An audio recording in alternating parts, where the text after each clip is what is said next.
it told me with a sigh, saying words that came across as a doubt. Kharkov Pecut di Banda Aceh adalah kuburan militer Belanda terbesar di dunia di luar Belanda. Sekitar kurang lebih 2.200 tentara, termasuk 4 orang jenderal, dimakamkan di sini. Sesampainya di Kharkov, pengunjung disuguhi gerbang berlapiskan keramik setinggi 4 meter yang mengukir nama-nama serdadu Belanda yang dimakamkan di Kompleks Kharkov Pecut. Kompleks pemakaman ini merupakan saksi bisu dari Perang Aceh yang berlangsung selama lebih dari 30 tahun, dari tahun 1873 hingga 1904. Kharkov Pecut di Banda Aceh adalah kuburan militer Belanda terbesar di dunia di luar Belanda. Sekitar kurang lebih 2.200 tentara, termasuk 4 orang jenderal, dimakamkan di sini. Sesampainya di Kharkov, pengunjung disuguhi gerbang berlapiskan keramik setinggi 4 meter yang mengukir nama-nama serdadu Belanda yang dimakamkan di Kompleks Kharkov Pecut.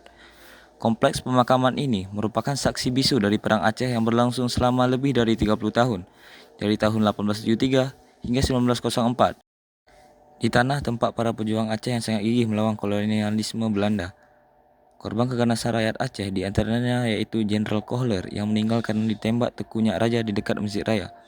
Menurut informasi dari penjaga Kharkov, salah satu cara untuk mengetahui penyebab kematian tentara, penduduk sipil Belanda, perawat maupun jenderal militer yang dimakamkan di Kharkov Pecut adalah dengan melihat tulisan yang tertera pada mutu nisan. Jika pada nisan terdapat kata gas novel, itu berarti orang tersebut meninggal karena terbunuh, biasanya dalam pertempuran atau konflik bersenjata. Sementara itu, jika tertulis overladen, artinya orang tersebut meninggal karena penyakit atau sebab alami, bukan karena kekerasan langsung. Dengan memahami istilah-istilah ini, kita bisa membaca makam di Kharkov Pecut bukan hanya sebagai tempat pemakaman, tetapi juga sebagai sumber sejarah yang memberi petunjuk tentang kondisi dan peristiwa pada masa kolonial. Dalam kompleks Kharkov Pecut, bukan hanya serdadu dari Belanda yang dikuburkan di sana, tapi juga terdapat sejumlah penduduk pribumi yang diyakini direkrut sebagai tentara Marsose dan pasukan Kenil untuk dikirim melawan Aceh.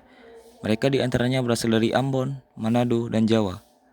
Hal itu terlihat jelas dari sejumlah nama yang tertera di dinding kompleks Kharkov. Dan yang unik, di tengah-tengah kuburan tentara Belanda itu, terdapat sebuah kuburan yang terpisah dari yang lainnya, yaitu kuburan Merah Pupuk, satu-satunya putra dan kesayangan Sultan Iskandar Muda. Merah Pupuk dihukum rajam oleh ayahnya sendiri, Sultan Iskandar Muda, karena berbuat zina. Ia dimakamkan di sana sekitar 300 tahun sebelum Belanda membuat kuburan untuk serdadu mereka. Dalam sejarah lisan dan catatan sejarah Aceh, Merah Pupuk, putra mahkota Sultan Iskandar Muda, dihukum mati atas tuduhan berzina. Namun ada perdebatan mengenai apakah tuduhan tersebut benar-benar terjadi atau merupakan hasil dari fitnah atau konspirasi. Berdasarkan hukum syariat Islam dan adab yang berlaku ketat pada masa pemerintahan Sultan Iskandar Muda, Sultan menjatuhkan hukuman mati, dipenggal atau dirajam tergantung sumber riwayat, kepada putranya sendiri demi menegakkan keadilan dan hukum di kerajaan Aceh. Tindakan ini menjadi simbol ketegasan Sultan dengan peribahasa terkenalnya, mati anak mumpat jirat, mati adat patamita, yang maknanya adalah untuk terus menjaga adat istiadat agar tidak hilang di telan zaman. Kharkov Pecut merupakan bukti betapa berani dan tangguhnya rakyat Aceh melawan penjajah serta bukti nyata keadilan Sultan Iskandar Muda dalam menjunjung tinggi hukum Islam pada masa pemerintahannya. Kuburan Kharkov menjadi objek wisata menarik, khususnya bagi wisatawan asal Belanda untuk melihat dan mengunjungi makam leluhur mereka.